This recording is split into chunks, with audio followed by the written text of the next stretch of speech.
Welcome to another edition of Politics and Right. I'm Egberto Willies. Today, we're honored to have once again Patrick Lovell. Patrick Lovell is a producer of The Con, where he discussed the fraudulent mortgage shenanigans that took down the economy in 2008.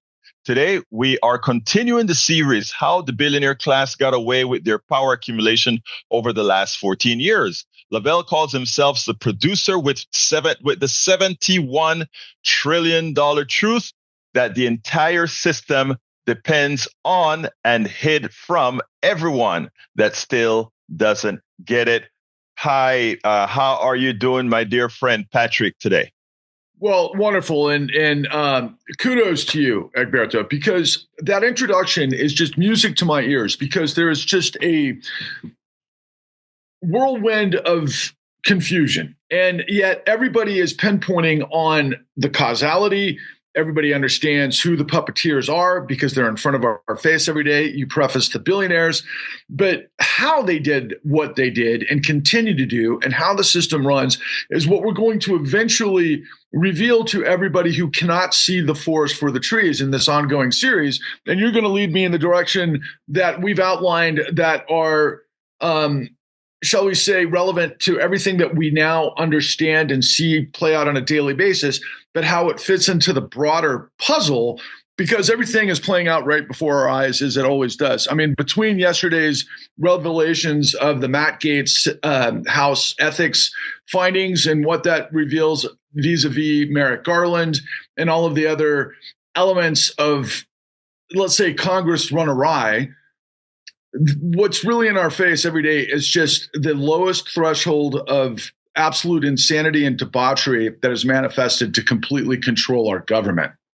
That is exactly right. Well, yesterday we covered the now, where we discussed the aftermath of the election, the failure of the DNC, the Rachel Maddow of the resistance, as well as we tacitly spoke about Brian Thompson and some of the reasons why that played into the picture. Today, we're going to go over sort of the past, the short past. In other words, the election. So we're going to go over what really occurred in this last election, starting with the kerfuffle of Biden's horrendous performance that probably told a lot of stories in the first probably 5 minutes of his appearance. But go ahead.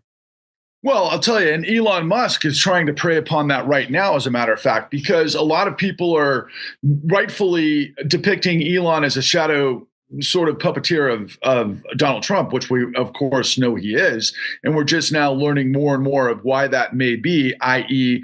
his involvement with China and these massive plants that he's building for Tesla in China, and how that relates to many of the other things that are just subterfuge to his relationship with Donald Trump. But as he is pointing out in what you just prefaced, when we saw the collapse after the debate with Biden and Trump, obviously a lot of people were asking pretty astute questions, right? Who is in control when it was absolutely clear? And I've known who Biden is for decades. We know exactly who Biden is. I understand what he did with the crime bill, what he did in Delaware. I understand his relationships with the credit card companies and the healthcare companies. And if you understand anything about Delaware, you know that that is the mother of all LLC capitals and everything that constitutes within the context of corporate America. So Biden has always been a part of the machine that we're revealing.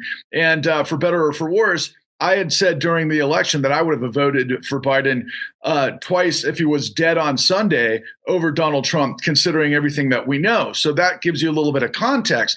However, to your point, let's consider, for example, in that immediate aftermath, when the DNC was completely moving at light speed to try to respond to that unbelievably horrific performance when Biden looked like a deer caught in the headlights. And everybody understood that, whatever his symptoms were of old age or whatever the case may be, that he wasn't in complete control. There's no way he could be. Obviously, age, and that's not using ageism.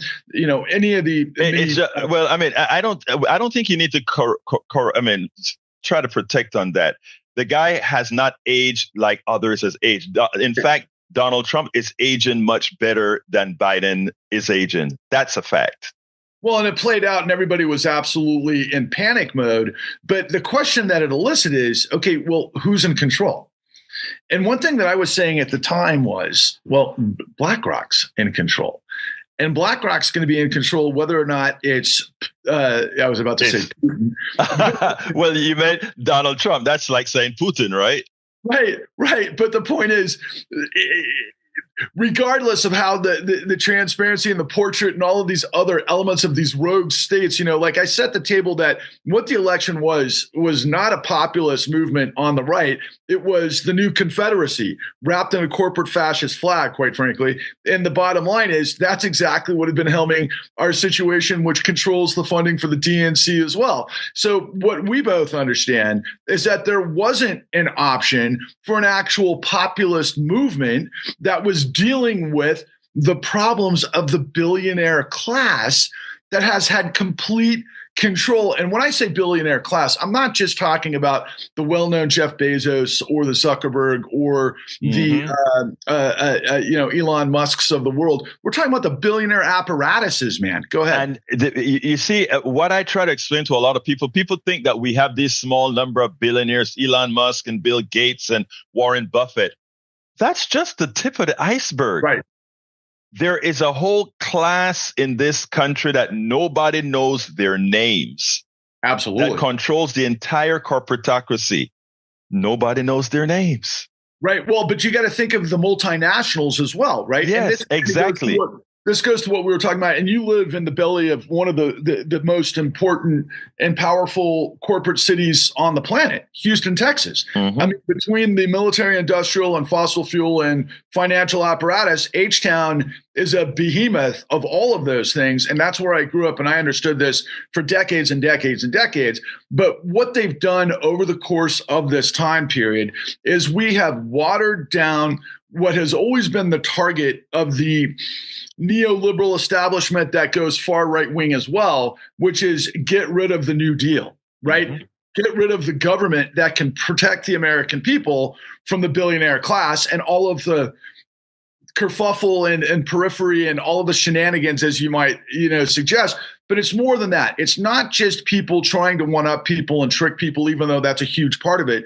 We're talking about the people who write the laws, the people who actually legislate on behalf of a so-called democracy is completely controlled to this revolving door of the corporatocracy that now people are referring to as kleptocracy or kakatocracy or any of those things that we've known about. Literally, my first incarnation or embarkment into this sort of story analysis was the Occupy Wall Street movement that suddenly had laid out the data that it was the 99% versus the 1%.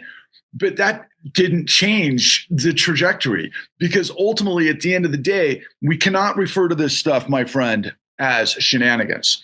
They're not shenanigans. They're actually insanely organized, structural, orchestrated conspiracy of high paid professionals who know the law to orchestrate outcomes, which has completely created this chokehold of the power class. But the worst part of it is, if it wasn't enough to overrun the laws that were established, not just in the Constitution, but of course, all of the things that came later on during the civil rights, but we're a little bit off topic just from the standpoint that we're talking about the election. But look at what took place as a result of the election. All of this stuff that we're talking about should have been on the ballot. But instead, what was going on was it was all things Donald Trump. And somehow Donald Trump, through this incredible fire hose of billionaire funded apparatuses, were able to confangle and confuse the American people that it was everything but what we're talking about. Well, I mean, that is by design, right? In other words, if we're talking about Donald, look, Biden had his agenda Biden and the people who ran Biden had the agenda. He screwed up at the debate, which made it quite evident that he couldn't get through an election. So they simply replaced him with two folks and set those two folks' agenda in such a manner that they couldn't become In fact, if we look at the running mate that she chose, he actually implemented not to the max, but substantial popular policies in his state, but he never got a chance to make that central to the campaign, which would have been quite what you would have expected at that point in time. So when we take a look at what then, in sort of the outline we're going by here, what then? They blew it in as much as look, let me back up a second, because I don't want us to detract that even though Kamala's campaign didn't take on the populist movement that she should have, there were enough votes there for her to win anyhow. So there are other factors why she lost. And the thing that we are trying to promote or put out there as well is that it didn't matter, though, if Kamala won or Donald Trump won. The billionaires still won.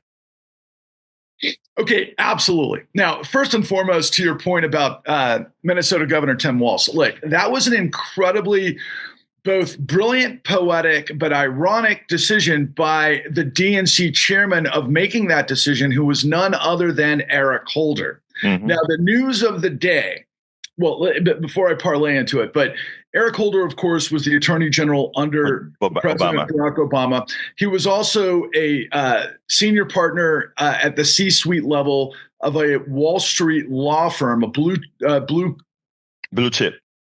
chip law firm by the name of Covington and Burling, okay, who handles most of Wall Street's business, by the way, all right, which is a very interesting decision because of what took place based on the knowledge that I have and that I'm professing to the American people.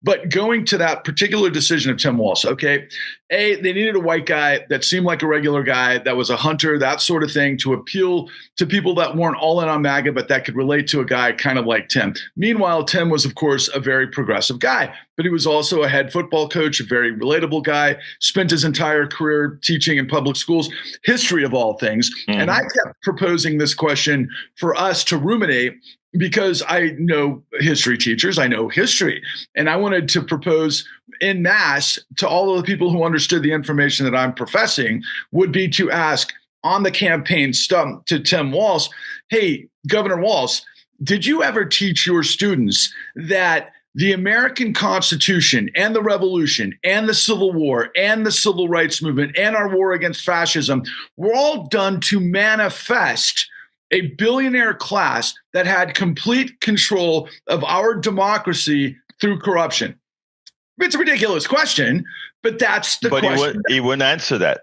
Well, he would of course never not, answer because that. of what you just said. Because, and let me just hit the rewind. Okay, so last night, Lawrence O'Donnell and Rachel Maddow dubbed this brilliant unpacking of the insanity of the House Ethics Committee rules that Mike Johnson was covering up, the holier than thou, a new face of this new Christendom that's in concert with this lying, commander in chief and all of the things that Trump demonstrate, which is his entire portfolio of lies that he learned from Roy Cohn, which is the lie, deny, switch the blame, and implicate, which incidentally, every fraternity guy who's ever been at one of these elite institutions who take drugs to basically gang rape, vulnerable women have been going on for, quite frankly, decades in this country, my friend. But the long and the short of it is that the question that they were pontificating last night was, how is it possible, given all of the evidence of Matt Gaetz, that he was not turned into a criminal referral to the Department of Justice under Merrick Garland, the Attorney General of the United States, obviously appointed by President Biden, and in context to what we saw during the election cycle, in which the Supreme Court of the United States put the president or Donald Trump above the law because of circumnavigating the Constitution, the 14th Amendment, Section 3, which states explicitly, not implicitly, explicitly, that anybody involved with an insurrection cannot run for the office, right? States, let alone the highest office in the land. So to bring this full circle to Tim Walz in the election and Eric Holder was the Attorney General of the United States working at Covington and Burling, that was the law firm for Wall Street that ultimately wrote what at the time was called the robo-signing deal that ultimately led to, and I mean this literally, the full-scale rape and pillage of tens of millions of Americans through lying, deceiving, and all sorts of practices through falsification of business records that led to millions of Americans not only losing their homes illegally that were stolen by the system, but also stole millions of pensioners, destroyed millions of white working class pensions that would ultimately engulf this country in MAGA. Okay. So all of this stuff is one continuum that has never ended. It's the smash and grab of let me finish the context here real quick. What we did in the aftermath of that rape and pillage of the American middle class was we gave the rapists tens of trillions of dollars, which create the 71 to trillion. reinflate everything, and the people who lost everything got none of it. We inflated the billionaires, and again, so back we have to all tie this back down to the election, and so the results of the composite of many things, and why we're here. Continue. Okay, but see, that's the most important point. How much did you say in our previous dialogue that the DNC spent on the Harris? $1.2 billion, but we all know where that money actually went. And where it came from, Egberto. Right. Yes. Where did it come from? Did it come from everybody, your constituents that listen in $25 donations, or did it come from the billionaire donor? It came from the billionaire, of course. There you go. The billionaire class. So the whole thing is much to do about nothing when you're talking about literally, and this is where, my biggest criticism of the Harris-Walz campaign was, because they tried to emulate, quite frankly, for those of us who had been around and saw this and saw it play out, because it had tremendous success the first go around. President Obama's Change We Can Believe in campaign slogan really enraptured the people's mandate. It created this populist sentiment at a time where America was going down the drain because of everything we're talking about. And he was the knight on the white horse coming to the rescue. But the mandate was for a populist New Deal movement, a New Deal moment. And instead, what President Obama gave us was all the same people that created the problems that manifested that crisis that we were in the midst of at that point. He gave them the reins to clean it up for themselves. Okay. That's the trick. I used to always refer to a film that came from the 90s, which is one of my most impactful films. It was called It was called The Usual Suspects, starring Kevin Spacey.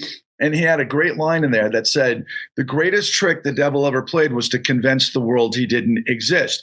What we're talking about is high-level manifestation of obfuscation and puppeteering behind the scenes of a billionaire class that has continued to rule with impunity, because when they play both sides, they create culture wars so that people can't get to the truth of who's in control and why, which is the new tyranny.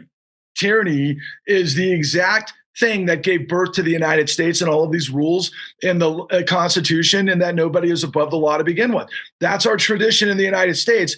Only 248 years to come back to this. And so the point of the election was that we had Change We Could Believe in part 2. Remember, Kamala was saying, turn the page. Let's forget about the last 14 years and Donald Trump and everything that made him what he is. He's like a bad person we're breaking up with or getting a divorce from. Turn the page, move on. Let's be positive. And I kind of liked it, to be honest with you, right?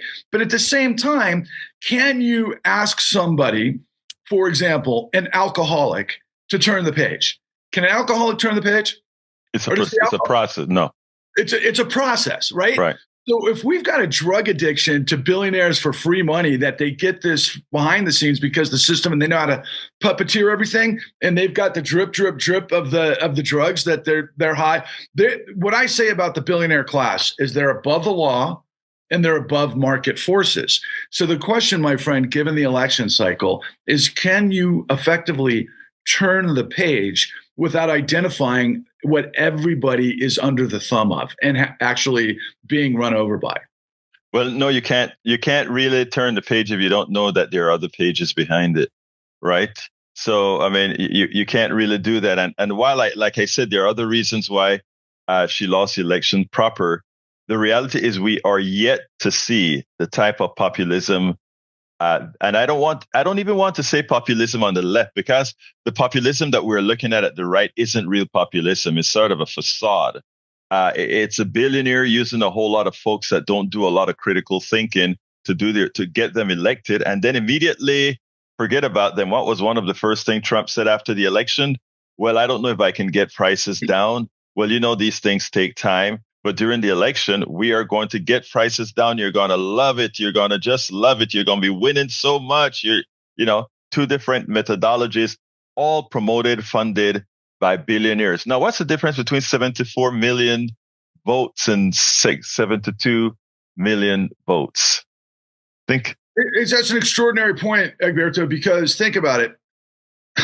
In a national referendum, right? Mm-hmm. The Republicans during this MAGA eclipse found 2 million more votes. And we know that there were millions of votes that were suppressed in places like Georgia, particularly the minority vote. And that's been a thing that's gone back to Jim Crow and operates throughout the South, right? And there hasn't been, and there should have been. I want to stop you there because I want to point out something that you said, because these guys were slick in the way they did it. You notice you said, we brought down, there's a lot of minority vote that should be out there. And we know the votes were suppressed. But what was the media also talking about? The minority vote. Suddenly a shift to the right. So in other words, they were creating a cover story for their suppression. And that went over a lot of people's head. In other words, if people just happen to see a suppression, a substantial relative drop, and notice I'm saying relative drop in minority votes, people are going to say, something must be causing that to occur. And they gave you a reason. That reason that a lot of this occurred is because they're somehow moving to the right. Not true. But I just wanted to interject there. Well, I think it's an incredibly important point. From a marketing standpoint, one thing that I observed throughout the whole process was that Trump had done let's say Trump's minions, all of the big money behind him and all of the people that are very sophisticated media and everything else. But they were able to absorb through Dana White, UFC, for example. Okay. And there's a lot of champions in UFC that are minorities. I look up to them. I think they're great people of achievement. And they began kissing the ring, for example, of Trump because Dana White was putting his full support, the guy who created the UFC, behind Donald Trump. That was one aspect of it. Another aspect of it that I saw all over, and I don't have the data to back this up, but I observed over and over and over people that were well-known rappers, well-known sort of gangsters, having this sort of epiphany with Donald Trump because they, of course, have gone to jail. They had done their time. They have a criminal element. And that criminal element, think about, for example, when Netflix put out the series on the Kingpin with the teacher that was the cocaine kingpin in Colombia, whose name? Oh yeah, I remember. I know which one you mean. Yeah, but we've celebrated gangsters a lot in our society, of course, right? Through popular culture and that sort of thing. I don't know how much impact that had. I think maybe a lot of people were kind of maybe in the minority sort of universe skewed a little bit towards Trump if they didn't understand the big picture, which I always thought was absolutely insane, considering how blatantly racist Donald Trump has been his entire life. I mean, not to mention his association with the America First, going back to his father, Fred Trump, which is all impactful with the KKK and all of those elements, and how anybody would ever not know that. But then again, when you think about the waterfall, the water cannon of social media and the way that people absorb, their information in small bits of what do we give cats? They give them like catnip, right? Catnip makes people kind of go, yeah, that's what social media has done. And so you take the whole, and it might have had some impact, but at the same time, what do we know in terms of forensics? how many people were literally suppressed at the voting booths because, for example, I don't know if you remember Larry David did an episode on Curb Your Enthusiasm, but he goes down to Georgia and he hands water to somebody to a black woman waiting in line, and he got fined for that, and he got thrown in jail for that. And but that's a law in the books. You can't. Yeah. They make these people wait in 2 to 3 hour lines, and you can't give them food. You can't give them something to drink. You make it nearly impossible for them to vote. And that was widespread. So 2 million votes around the country out of what, 150 million people, right? I mean, come on. Not a problem, yeah. You get it at the edges, and that's what people talk about. You win these things on the edges, and that's what Donald Trump was good at. You kill something with 1,000 slices, right? You can't get a lot of blood in one place, but the sum total of those droplets adds up to quite a bit. And how do you do that? Suppression and many other methods. Money. Actually, yeah, exactly. You have the money to do it. Yeah. And all of that money is coming from the billionaires, of course. And where are the billionaires getting the money, though, is the question. From us. Yeah, right. Okay, so here's the biggest question of all. We said this yesterday, right? Elon Musk spent $300+ million on the campaign, right? Everybody was scoffing at him. The stock of X went down. The stock of Truth Social went down. But what happened in the aftermath? Elon Musk, his net worth increased by a third. Yeah, $160 billion, roughly. I don't know what it is today, but who's laughing now? And the point, go ahead. It's important, I think that's an important point. The guy's worth near $500 billion, no, $480 billion, I believe. And again, that is our money. And that was created because Donald Trump got elected, and they all believe that the policies for Donald Trump rightfully believe that it will help Elon Musk and his companies, even as Elon Musk, as Donald and Rachel pointed out yesterday, is actually largely a Chinese company. Right. But what we talked about at the beginning, and this is the whole point of what we've got to get to the baseline of, because, and I'll introduce this and we'll talk about it downstream as well, but as it relates to every facet of our dialogue, was that because of the actions of the Federal Reserve, okay, people need to be aware that Elon Musk did not sell triple the amount of Teslas at the time his net worth tripled. There was a lot of different meanderings of what happens in the financial system because of private equity, because of hedge funds, because of all the players that are moving a lot of money that include meme stocks and a whole garden variety of things, but that come from Fed largesse, okay? And so ultimately, what the Federal Reserve did initially after the aftermath of the financial crisis, but as it plays into this billionaire puppeteering racket, is we gave tens of trillions of dollars illegally to a system of racketeering that had blown up the world, and they were guaranteed by the full faith and credit of the United States. It began during Obama's administration, but it ran through Trump's administration, even before COVID, and then ultimately during the Biden administration, during the big collapses because of a cadre of crypto / interest rate valuations and just mismanagement by idiots that are greedy on the short term based on what these banks were doing. But it all was completely backstopped. What Americans need to understand is that the billionaire class has made Congress completely irrelevant. Congress used to be the power of the purse that determines where the money goes, how and why. That, of course, somebody like Elon Musk right now is making sure isn't going to veterans or children with cancer and all of the other elements that we have been revealing after the whole government shutdown crisis and all the rest of it. While this guy is getting billions of dollars in government contracts, subsidized by the government, but more importantly, by the largesse of the money, the financial policy that stems from the Federal Reserve actions over the course of the last 14 years. No, we don't have crypto explicitly in what we were going to talk about, but I think it's a very important topic because especially in this section about the election. And the reason why is electing a Donald Trump creates the platform for them to platform crypto nationally to give it the full faith of the United States credit or the United States credit and make that a viable currency completely and entirely under the control of the billionaire class through a computer algorithm.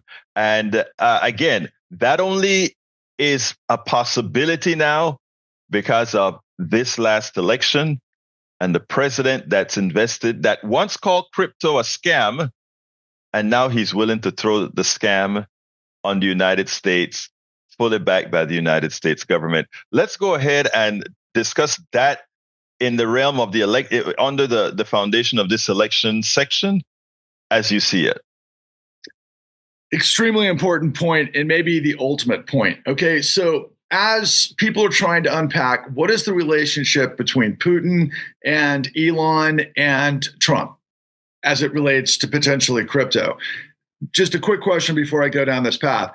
Prior to this election cycle, did you ever see Donald Trump deeply involved with crypto? Not prior to the election. No, absolutely not. He's been bought into that. He actually, the man called crypto a scam. Well, and of course, Warren Buffett called it rat poison, squared. Right. But again, for people who, what is crypto? What is crypto or Bitcoin and everything else? They're just short term schemes to make money on the fringes based on gambling, something that has absolutely let me just tell the audience a little bit using first of all, crypto is nothing more than a computer algorithm searching for a number, nothing more. Okay. And that number becomes scarcer and scarcer. And under the capitalist system, folks, this is for the audience. When something becomes scarce, it becomes expensive. But in order to maintain this particular number, it has to be verified over a whole lot of computers at the same time. And the technology used to do that is something called blockchain. You don't have to understand any of that, but understand that it is just a number. A cryptocurrency, a Bitcoin or whatever, is just a number calculated by an algorithm that is maintained over a lot of ledgers, so that a computer in Japan would see that the same.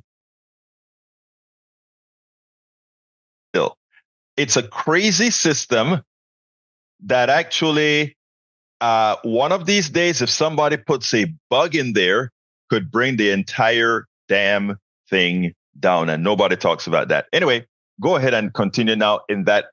Not out of it. All I've done is explain what crypto is, but there's something as it relates to the election, though. But this is right. The point. Okay, look, you talked about blockchain. Look, the shortcut on crypto, and crypto, of course, collapsed after Matt Damon and Ben Affleck and all of the other celebrities that endorsed this thing for many years. And we saw it pop up on the Staples Center in Los Angeles, only to be pulled off in Miami, and all the other stuff that was around Sam Bankman-Fried and all of the other scams. It's just the only pragmatic application for crypto in this world is to move billions of dollars through the blockchain illegally to other countries that can then not be tracked by normal routines of the Securities and Exchange Commission and tax. It's just a game of the billionaire class globally to be able to move money. But at the same time, it's a short-term scheme to get people who don't want to go to work to see if they can gamble like they're doing day trades, right? I mean, this is what we've been doing in markets for the last 4 or 5 decades. It's just a new version of it. But how does it relate to Donald Trump? Well, you know about BRICS, right? Brazil, Russia, India, China, and South Africa, and a few others. Yeah. Right. And, the nature of that, just so people understand, is that was a connotation that Goldman Sachs had put on all of the producing countries of the world back in the early 90s to create a segmentation, because America was in this process of being the middleman to basically flushing out all of our manufacturing to other countries overseas because they were making buttloads on being the middleman. Okay, that's the idea of globalism. The long and the short of it is, as it relates to crypto and the Russians and BRICS, is that they learned a long time ago, after the great financial crisis, which brings everything back to our conversation, that the Federal Reserve can literally print money into thin air. More literally, it's the Federal Reserve digitizing digits into bank accounts for basically trading based on all sorts of different monetary M1, M2 supply of money. And which is what they did to bring back 2008. Continue. Right. But they did that because, and this is what Russia knows. And by the way, I think this is just a theory of mine that Putin has been playing the long game since Russia got crushed in 1998 because of a same scheme based on what was known as long-term capital management that destroyed the Russian ruble based on derivatives trades. Mm-hmm. So he ended up, but what is the value of currency? What is the value of money globally? It's based on resources primarily, right? What does Russia have? Probably more than anybody else on planet Earth. Resources. They've got oil, they've got minerals, they've got timber, they've got this, they got that. It's a huge, huge geomass, right? That's what Russia is. So Russia, with all of these other producing countries, are moving towards BRICS to try to pull away from the global hegemony of the dollar being the world's reserve currency. So the question you have to ask yourself is, why would the world's richest man be in concert with a guy like Putin, who might actually be the world's richest man? We don't know that for a fact, but it appears that way. But if I'm theorizing based on everything I've just laid out and ultimately how it relates to Trump and this large, all of the different geopolitical turmoil around the world, and if you look at what the agendas are, especially in context of pulling the dollar out of being the global central currency, yeah. Right, because that gives us all sorts of advantages, right? We can continue to manifest what this world has been doing for 4 decades. And another side theory that I've always had is that's part of intelligence, is that we've brought in all of the billionaire class from all over the world to basically put all of their resources into our markets. That's what we did with Saudi Arabia. A lot of China is involved with that, and so on and so forth. I don't want to get into a huge dissertation about that. But ultimately, when you look at the long game for Elon Musk, what does Elon Musk need that maybe he can't get specifically in the United States? Global resources. Now, I know the Salton Sea is going to have huge lithium downstream, and that's another conversation. But as it relates to crypto, okay, the billionaire oligarchic class in Russia plays by crypto, okay? And they put so much money into the election to manifest what I think is an inside hijacking, just like, quite frankly, the billionaire class did the Congress by ways of all of this organizational structure that you're talking about, the revolving door. I think they're playing a very similar long game with Donald Trump and crypto markets. And don't forget, Donald Trump isn't a rocket science or a brainchild of anything. He knows none of that, yeah. He's just a transactional guy. And if he's like, if someone says, we can make you billions of dollars on this through Truth Social if you support this, he doesn't understand that they're undermining the United States' hegemony. And the crazy thing is, a lot of people around the world are hoping for that to happen anyway. But to what ends? In a world full of hucksters and massive con artists and strongmen and corruption, that's the world we created. And that's what the world is engulfing us now. And that's what we saw on display during the election. The thing about it is a lot of this is difficult to understand. I must admit that. And one of the reasons I want to have this series is, even as when we talk about it right here, it is still difficult for people to understand it at the molecular level, if you will. What they do need to know is that they are being played, and there are some of us who understand how they're being played. And this crypto, about the government buying several $1 billion into crypto and holding it for at least 20 years. I mean, the average American citizen doesn't see what that really does, but we can understand and we can tell you. I like to say, trust us here.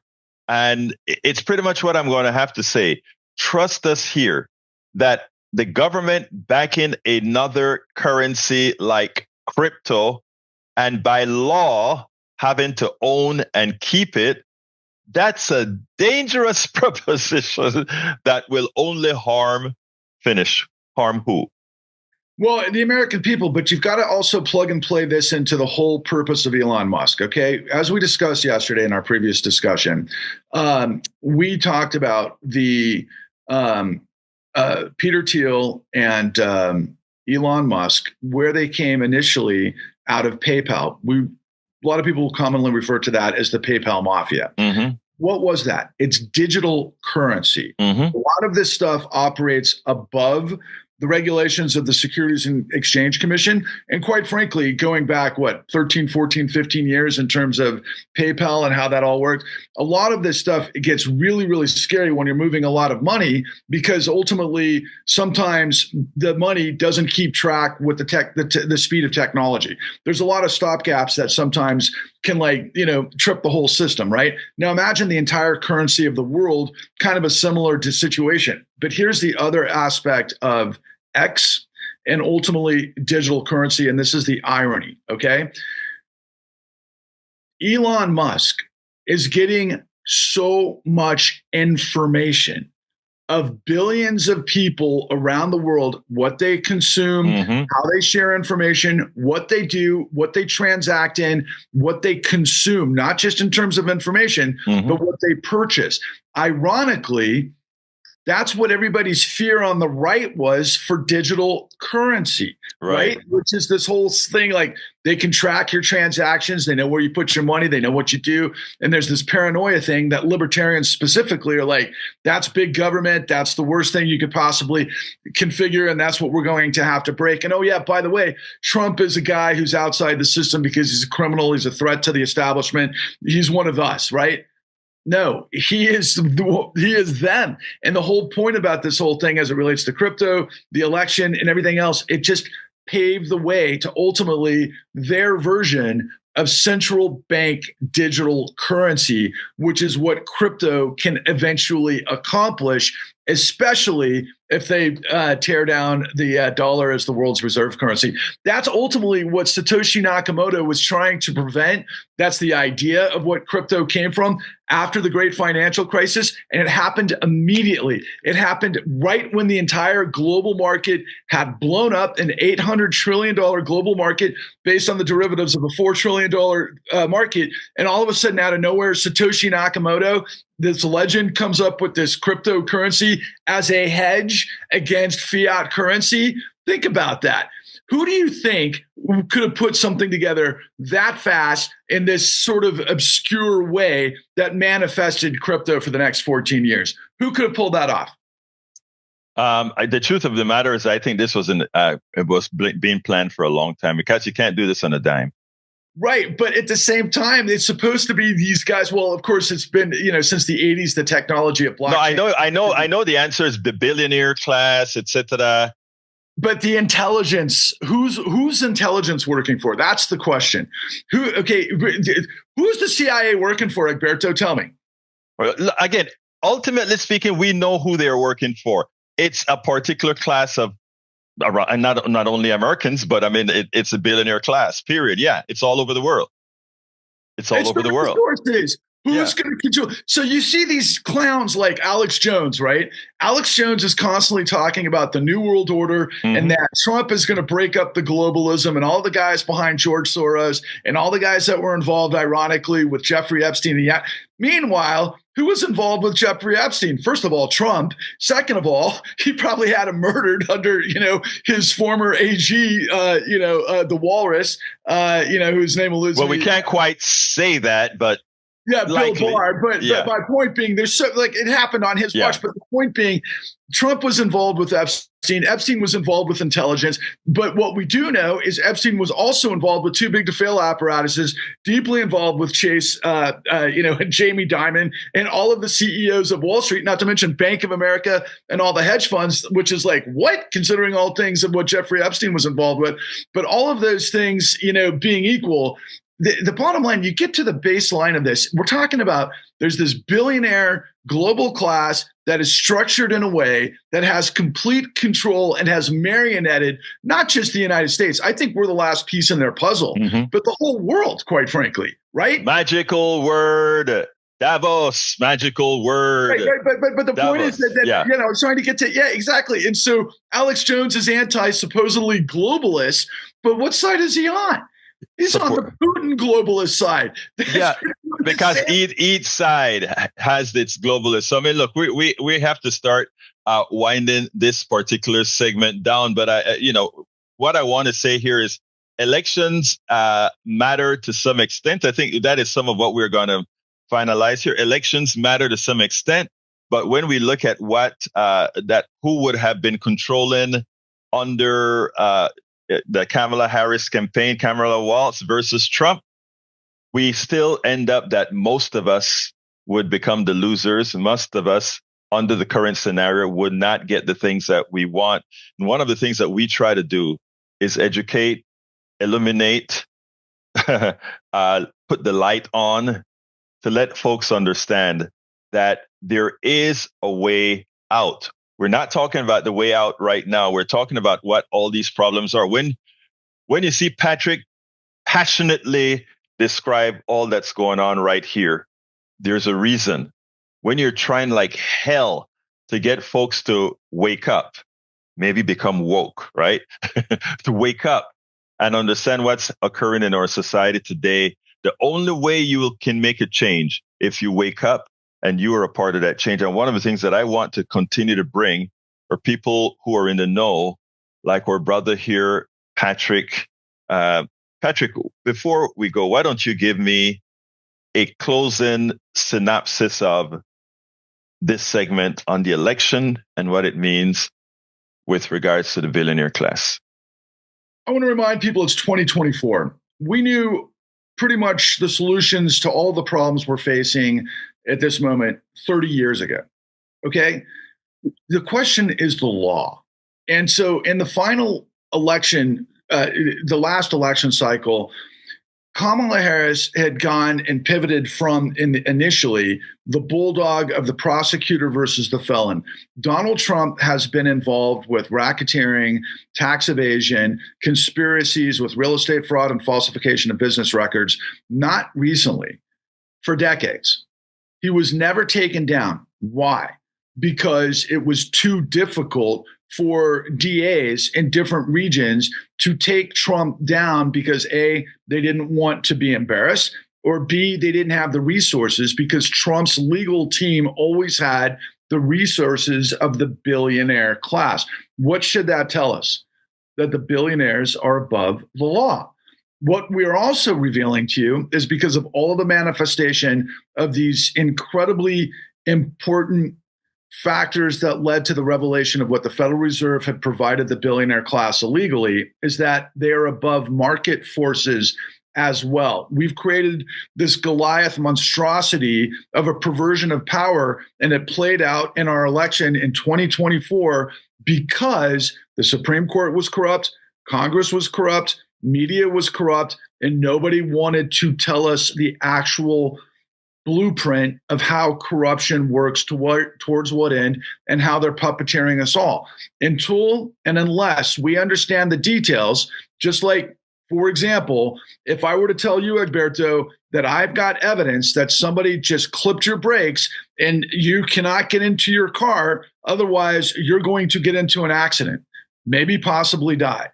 If you have the information, you can make the right decisions, but you've got to pay attention to the information. And I heard Egberto say, trust us. It's beyond trust. We spent millions and millions of dollars dealing with the most sophisticated and judicial experts with integrity at the highest levels of the FBI, the DOJ, the SEC, everything that runs this country, to reveal to you the blueprint of how this whole thing manifests. And you can check it out right now at www.thecon.tv, and also check out our website, www.TheCleanNewDeal, where I lay out, particularly in our white paper, all of the details that the New York Times, the Washington Post, the Los Angeles Times, CBS, NBC, all of media combined failed to deliver to the American people, that reveals exactly what we're talking about. This is tens of trillions of times bigger than Watergate.